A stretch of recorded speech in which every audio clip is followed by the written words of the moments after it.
Amigas, amigos de Revista Estepario, estamos en esta ocasión con el doctor Rogelio Rodríguez Garduño. Él es catedrático de la Facultad de Derecho de la UNAM, no es profesor titular de tiempo completo, catedrático en la División de Estudios de Posgrado, especialista en temas de derecho aeronáutico, ha representado al país ante diversos organismos internacionales de la materia, también ha tenido una participación dentro del Consejo de la Judicatura Federal, pero en esta ocasión estamos con él con motivo de su candidatura para el Tribunal de Disciplina Judicial. Doctor, buenas tardes. Gracias por aceptar nuestra invitación. Muy buenas tardes a este medio estepario que me hace el honor de permitirles charlar con ustedes, Ulises, y poder informar en primer lugar, creo que sería la primera parte, qué proceso estamos viviendo, quién soy y qué representan estas elecciones para esta formación de este Tribunal de Disciplina Judicial. Este tribunal es un tribunal que es de nuevo diseño constitucional. En alguna manera es la evolución del Consejo de la Judicatura Federal. Por lo tanto, mis propuestas, la primera propuesta es llevar a cabo mi actuación apegado estrictamente al marco constitucional que estaremos estrenando y al marco legal que regirá las actuaciones de este tribunal, del que se tiene una enorme expectativa. En segundo término, es poner en la mesa y resolver una serie de problemas que aqueja a la relación entre las gobernantes y los gobernados histórica en cuanto a lo que representa un juzgado o un tribunal para aquellas personas de las que se habla casi nada, para los llamados justiciables, que podemos ser cualesquiera.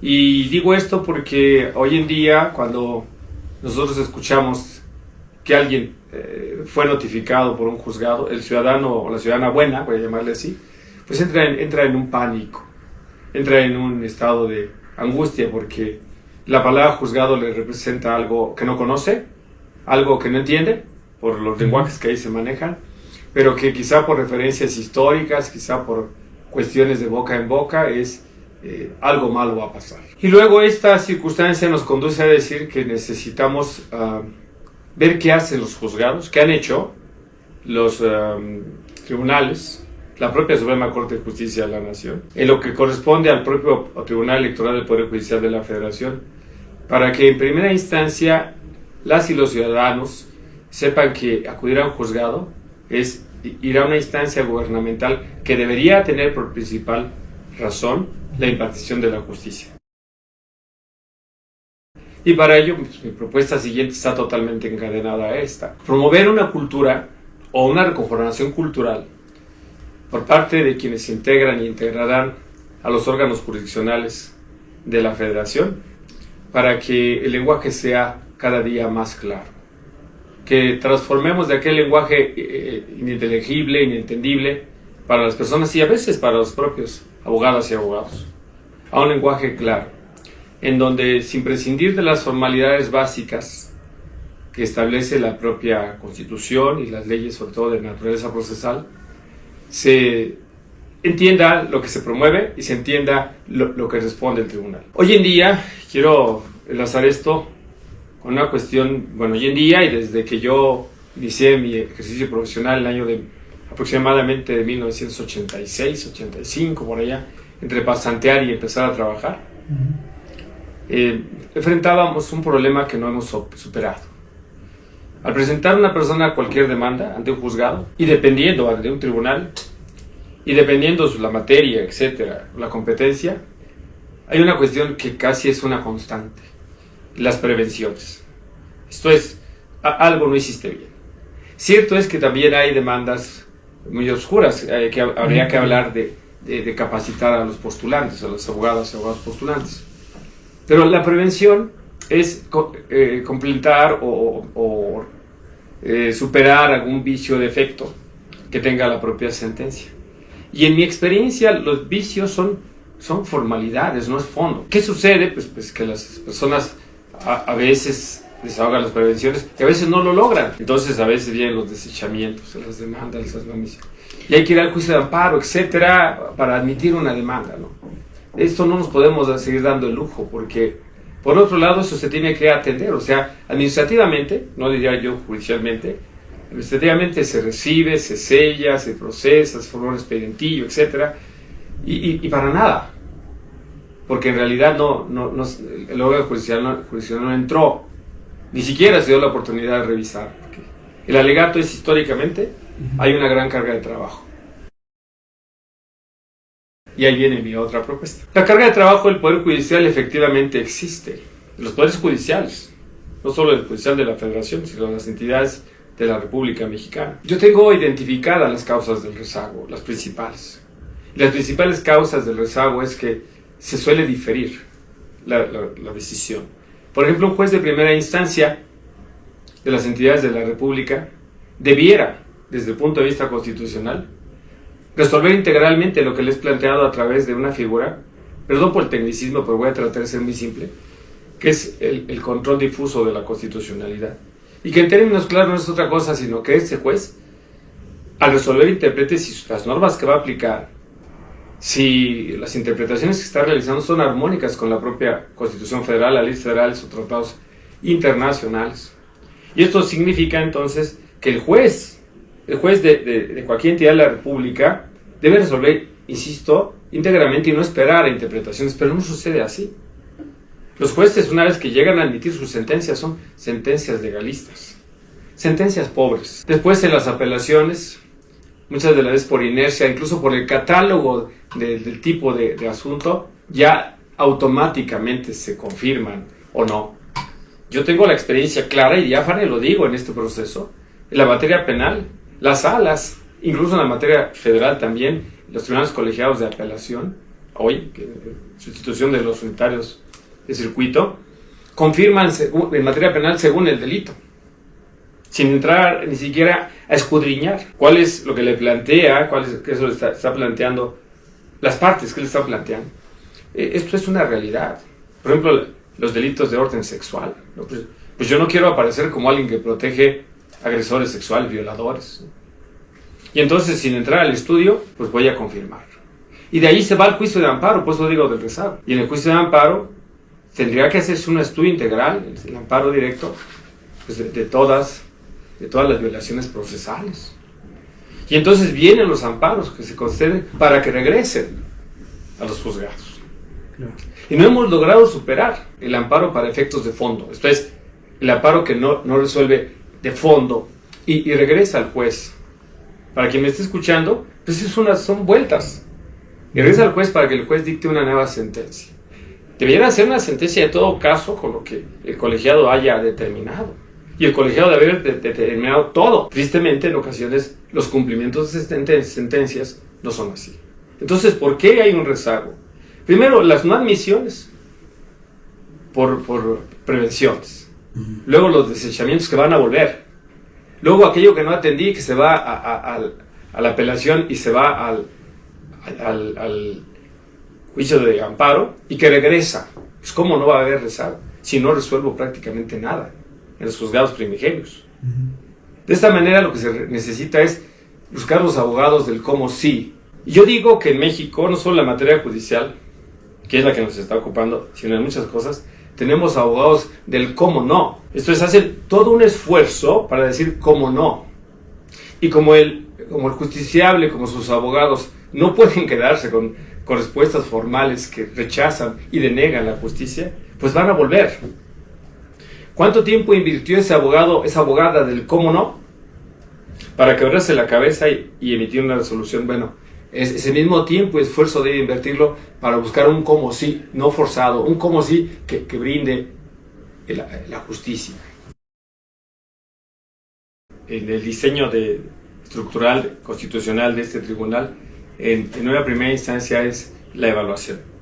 O sea, no es que querramos que resulten ganadores, sino es una obligación constitucional llevar a cabo una evaluación, sobre todo en el primer año.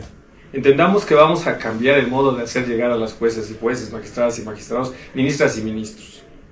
Que ya no serán los exámenes de oposición, con todos los defectos, pues garantizaban un nivel técnico de conocimiento jurídico en la redacción judicial, el diseño y manejo del expediente, el desarrollo hasta su dictado de sentencia y más allá, ¿no? Los recursos, incidentes, etcétera, etcétera. La jueza del juez que llegue idealmente tiene que tener algo de eso, mucho de eso, pero no necesariamente, porque viene de un proceso electoral. donde probablemente lleguen algunas juezas y jueces que, hay que decirlo, por primera vez se enfrenten a un entorno judicial e incluso a un expediente judicial, desde el punto de vista del órgano jurisdiccional. Y entonces debemos vivir con esta regla constitucional y entonces darnos la oportunidad de evaluar. El primer año tendrán que ser evaluadas y evaluados un diagnóstico y una capacitación. Ahora el tema es en qué los vamos a capacitar. Eso es una cuestión que ha sido recurrente en las reflexiones.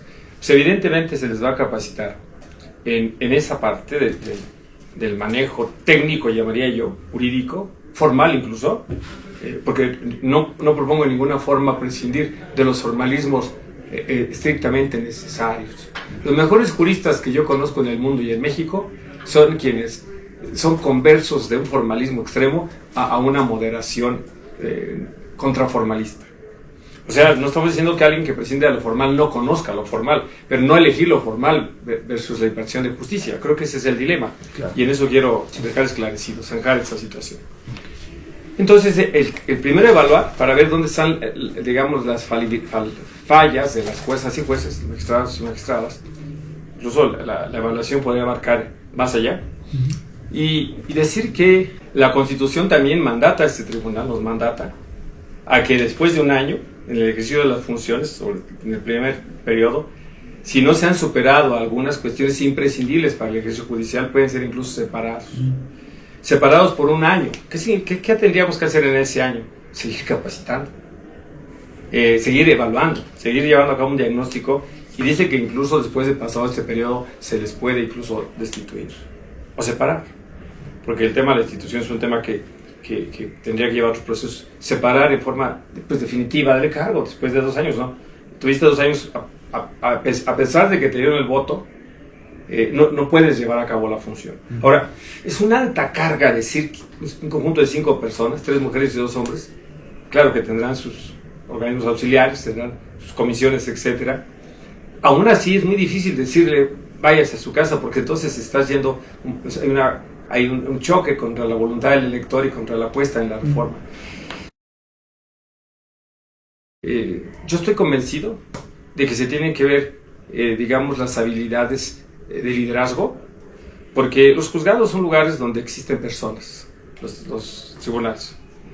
Y por supuesto que esas personas requieren de entornos laborales, donde habiendo internamente justicia se puede impartir justicia. Nadie puede dar lo que no tiene. Algo que yo observé en mi paso por el Poder Judicial de la Federación es que, por más técnicos que puedan ser, había y hay entornos que no son propicios, sino son agresivos hacia las propias personas que trabajan ahí.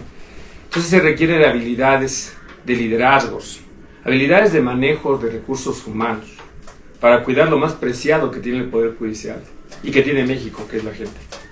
Y digo esto, Ulises, porque no se nos debe olvidar el artículo transitorio de la reforma constitucional, que establece que los secretarios, los actuarios, los oficiales judiciales y el demás personal no serán retirados, no serán separados y no perderán además sus derechos, e incluso lo dice la reforma, y prestaciones aún de carácter económico, pero por supuesto todos plenos sus derechos.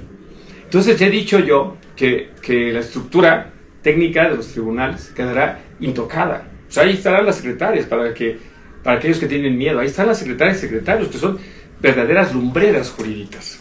O sea, si alguien quiere tener a alguien que conoce, recurra a un secretaria de juzgado, que conozca el lenguaje judicial, el derecho en su desarrollo, ejercicio práctico más acabado.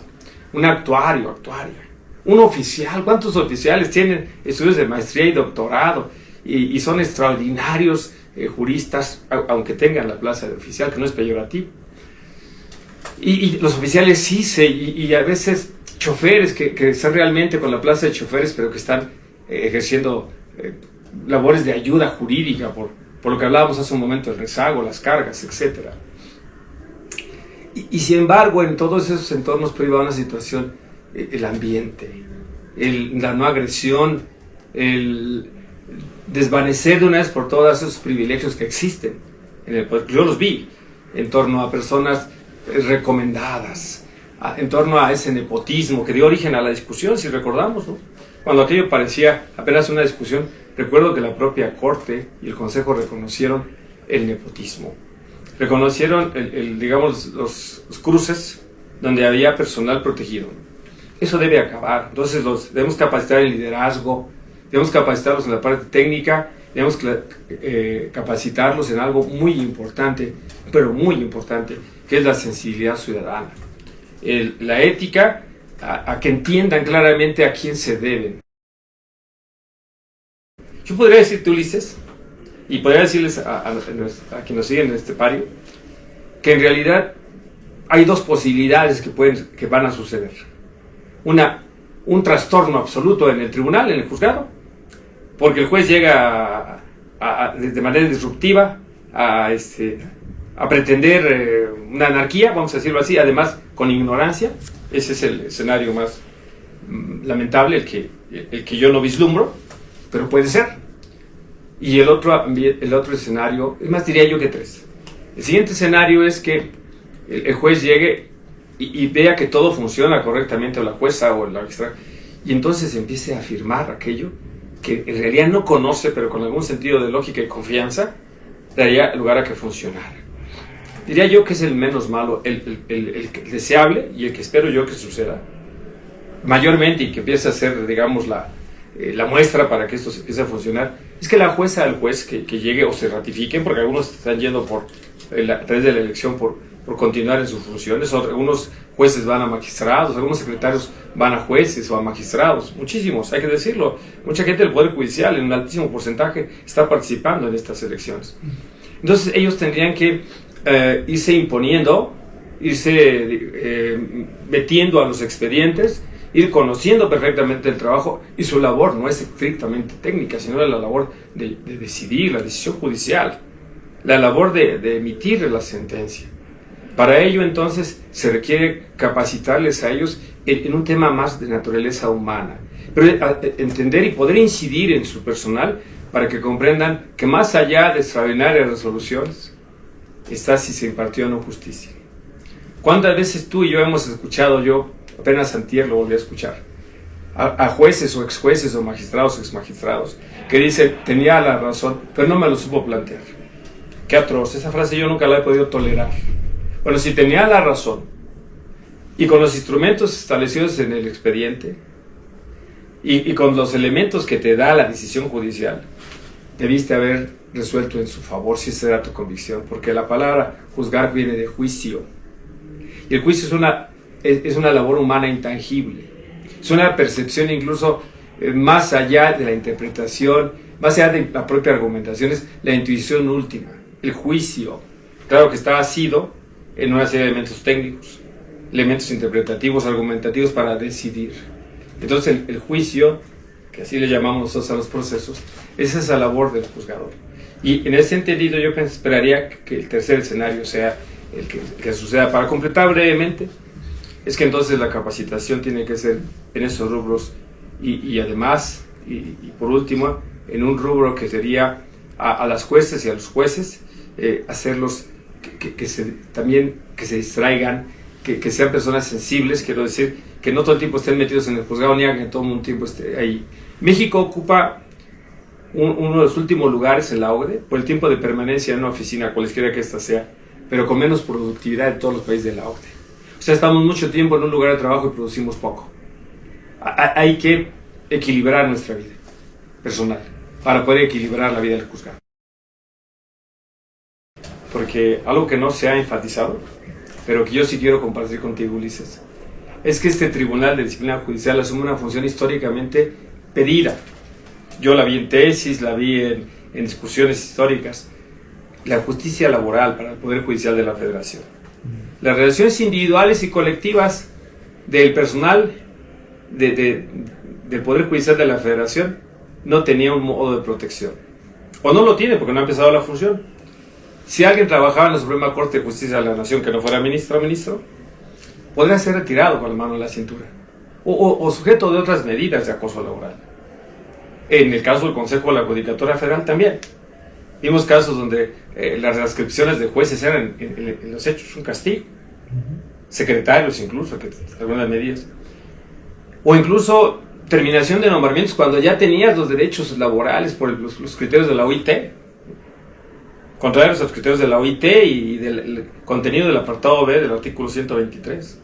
Y entonces, con la mala escritura, faltando un día para cumplirse los 6 meses, te retiraban o te retiran del nombramiento. Bueno, estas cuestiones no han sido materia de revisión judicial porque no existe un órgano jurisdiccional y es el Tribunal de Disciplina Judicial el que lo va a realizar. El artículo 123 le da las facultades para relaciones individuales y colectivas y ahí sí ser un tribunal. Ahí sí ser un tribunal. Entonces, no solo la defensa de los derechos del trabajador, sino ahora en la vía administrativa disciplinaria, a ese juez que probablemente se excedió o a ese magistrado, bueno, tendrá que tener no solo la parte que el tribunal ordene la restauración de sus derechos, la reparación, la protección de sus derechos, sino una consecuencia sobre el respeto del sujeto que ha cometido esas conductas, o los sujetos que han cometido esas conductas. Eso es por cuanto allí. Y luego la otra parte, que es la parte de la responsabilidad administrativa, que está en la Ley Orgánica del Poder Judicial de la Federación, y que establece un tema muy interesante, que la responsabilidad administrativa también se puede entrar por el Tribunal Disciplinario Judicial. Por ejemplo, se puede entrar no solo a las sentencias, porque no dicen qué momento, por cierto, será un gran reto, establecer los criterios para base a acuerdos generales y la jurisprudencia de este tribunal, porque también lo establece, en las que, por ejemplo, por el tema de la prueba, interferencia de prueba o una indebida valoración de prueba, bueno, el estándar, ¿no? El estándar de prueba, bueno, imagínate, entonces estamos ya ante la prueba ultratasada. La sana crítica sería ponerse una pistola en la cabeza. Entonces el tema es hasta dónde está este tribunal legalmente y no constitucionalmente, porque habrá que los retos legalmente, se le está facultando desde el punto de vista legal para que interfiera en la labor del juzgador. Porque si el juzgador además dice que se aparta de la exhaustividad, el principio de exhaustividad y la congruencia, la sentencia también. Entonces, ¿qué quiere decir? Que el revisor puede ser, el revisor de la sentencia puede ser el tribunal, pero no en cuanto al carácter administrativo, sino cómo te impones de un expediente para arribar a que no hay congruencia, exhaustividad, si no es juzgando la labor de juzgar.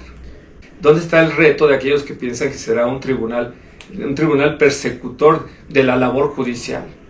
Donde, por cierto, estará en la mesa en los próximos años el ver cómo enfrentamos al error judicial, porque si el juez administrativamente, responsable administrativamente, y el justiciable y sus abogados ya perdieron las instancias formales, alguien le tiene que pagar.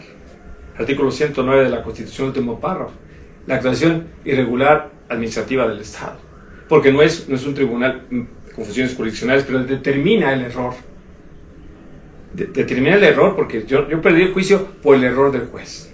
Algo que el Consejo nunca quiso entrar de fondo. Y que este tribunal parece que tendrá que entrar. Pero Ulises, se habla de que será un brazo político. Bueno, yo estoy en el proceso electoral. Yo estoy contendiendo con todo ahínco, con toda convicción, que además tengo las capacidades para realizar el trabajo.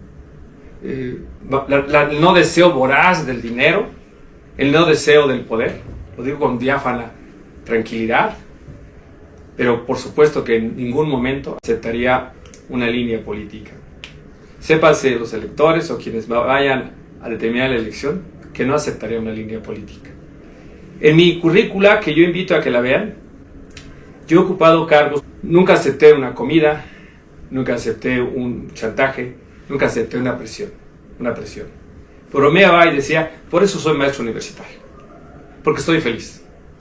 Y es mejor ser feliz con tu conciencia que asumir una consigna política, porque en ese momento vendes tu conciencia, vendes todo lo que eres para convertirte en un mero instrumento.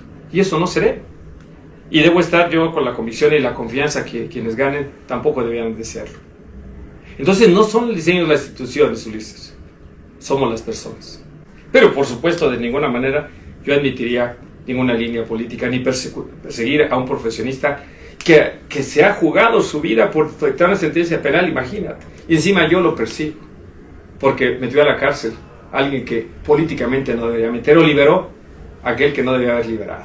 ¿No? Si su sentencia y su expediente está debidamente desarrollado, pero además no voy a todos, voy a aquellos los que ameriten una queja o denuncia o por razón de la vigilancia se tenga que encontrar. Bueno, entonces en ese sentido pues yo tendré que apoyarle. Si el Tribunal Disciplinario Judicial también tiene que ser un soporte para juezas y jueces, magistradas y magistrados, incluso para ministros de la Corte, para ir legitimando a ese diseño del Poder Judicial de la Federación.